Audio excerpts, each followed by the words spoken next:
बच्चों देखो सबसे पहले 10 का क्लास मतलब स्टार्ट करने से पहले 1 साल के बाद तुम लोग तो 10 में चला जाएगा सभी लोग, है ना।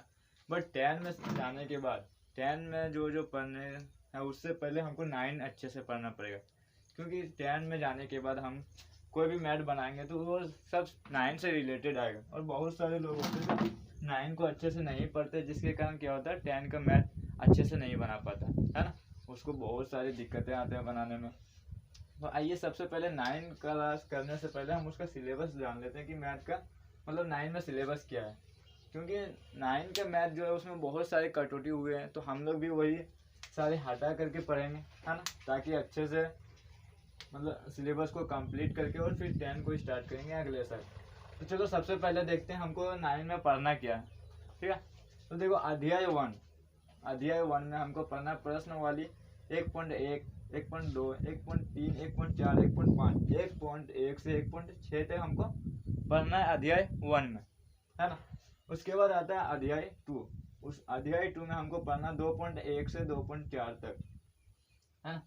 उसके बाद आता है अध्याय 3। अध्याय 3 में हमको पढ़ना 3.1, 3.2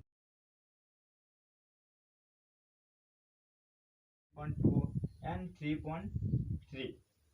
ये सारा चीज पढ़ने के बाद अध्याय 4 में आता है 4.1 से लेकर 4.4 तक हमको पढ़ना है अच्छे से, है ना।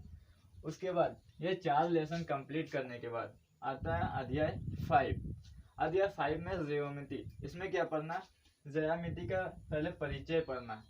क्या पढ़ना, पहले परिचय पढ़ना, फिर उसके बाद भूमिका के बारे में पढ़ना है ना। फिर उसकी परिभाषा को याद करना है। ये सारा क्या होता है एक एक नंबर में आता है कि नहीं। उसके बाद फिर अभिग्राहिता और अभिधारणाएं पढ़ना है। इसका ज्यामिति का जो अभिग्राहिता होता है और अभिधारणाएं होता है उसको पढ़ना है ना। और अभी फिर उसके साथ साथ यूक्लिड की 5वीं अभिधारणाएं भी संतुलन का रूपांतरण किया जाता है किसमें, अध्याय 5 में, है ना।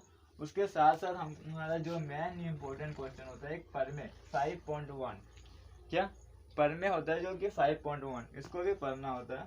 और प्रश्न वाली 5.1 एंड 5.2, ये सारा चीज हमको अध्याय 5 में पढ़ना होगा, है ना। इसके साथ साथ आते हैं अध्याय 6।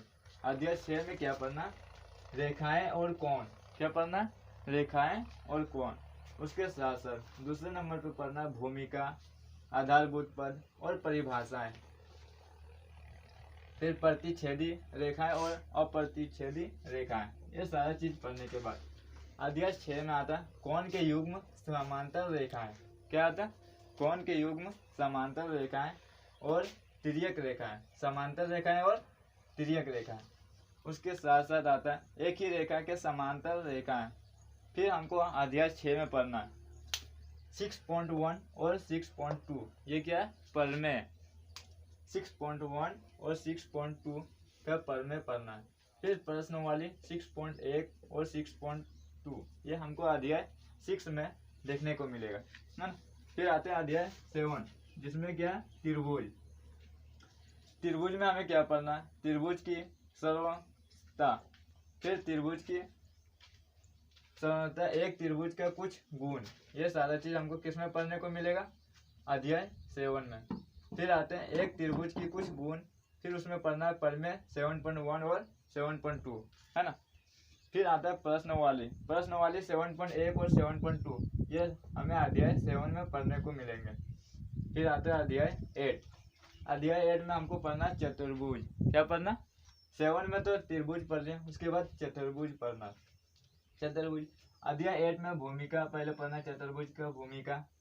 फिर कोण, युग कोण, चतुर्भुज के प्रकार, ये सारा चीज हमको लेसन 8 में देखने को मिलेंगे। फिर पढ़ना है समांतर चतुर्भुज के गुण, है ना। फिर चतुर्भुज के प्रकार कि चतुर्भुज कितने प्रकार के होते हैं, है ना। फिर समांतर चतुर्भुज के गुण। फिर चतुर्भुज होने के लिए एक अन्य प्रतिबंध।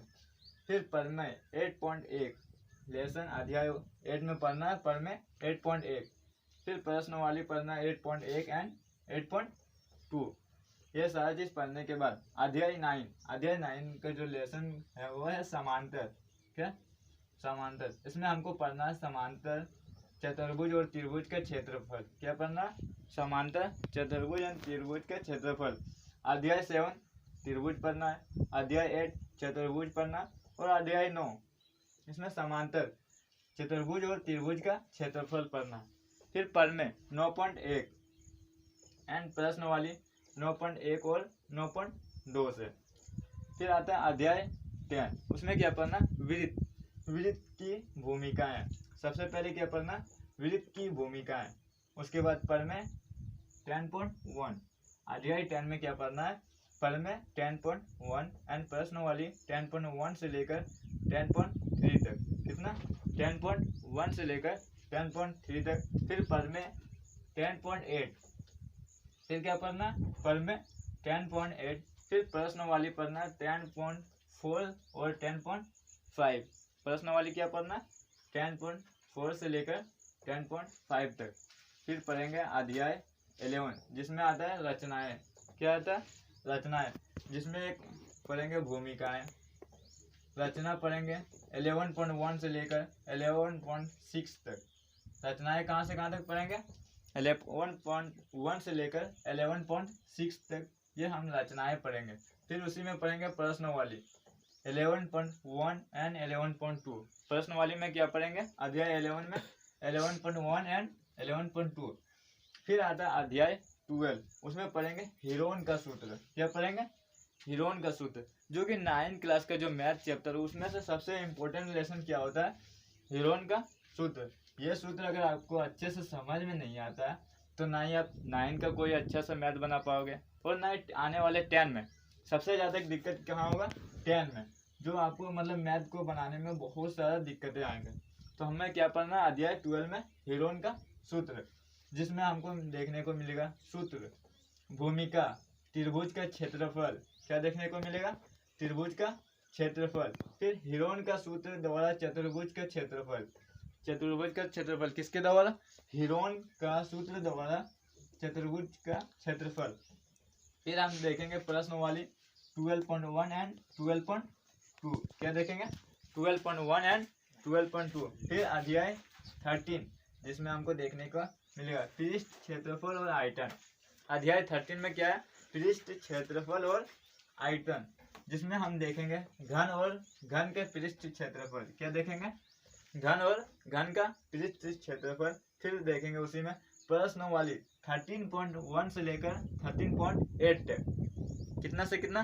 13.1 से लेकर 13.8 तक हमको पढ़ना है ना।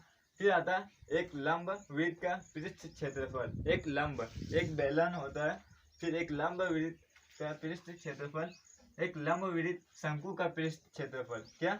एक लंब वृत्त का पृष्ठ क्षेत्रफल एक होता है और एक लंब वृत्त शंकु का पृष्ठ क्षेत्रफल। उसके बाद पढ़ना है गोले का पृष्ठ क्षेत्रफल। क्या पढ़ना है? गोले का पृष्ठ क्षेत्रफल। फिर पढ़ना है घनाओं का आयतन। यह सारा चीज हमको पढ़ना है लेसन 13 में। किसमें पढ़ना है? लेसन 13 में, जिसमें आता है पृष्ठ क्षेत्रफल और आयतन, जिसमें घन और घन के पृष्ठ क्षेत्रफल के बारे में पढ़ना। प्रश्न वाले 13.1 से लेकर 13.8 तक इम्पोर्टेंट क्वेश्चन है। ये सारा चीज हो गया 9 का सिलेबस मैथ का। अगर 9 का सिलेबस अच्छे से आप पढ़ लेते हो, मैथ अच्छे से समझ लेते हो, तो आपको 10 में थोड़ा सा भी दिक्कत नहीं होगा और आप अच्छे से आराम से 10 का मैथ बना सकते हो, है ना। बट अगर आप 10 का मैथ 9 का मैथ आप इग्नोर करते हो और मतलब इसको बनाने में थोड़ा कंजूसी करते हो, तो फिर आपको 10 का जो मैथ आने वाला उसमें भी कुछ समझ में नहीं आएगा, जिसके कारण बहुत सारे बच्चों का क्या होता है? रिजल्ट खराब होता है ना। चलो ठीक है, तो उतार लो आप लोग।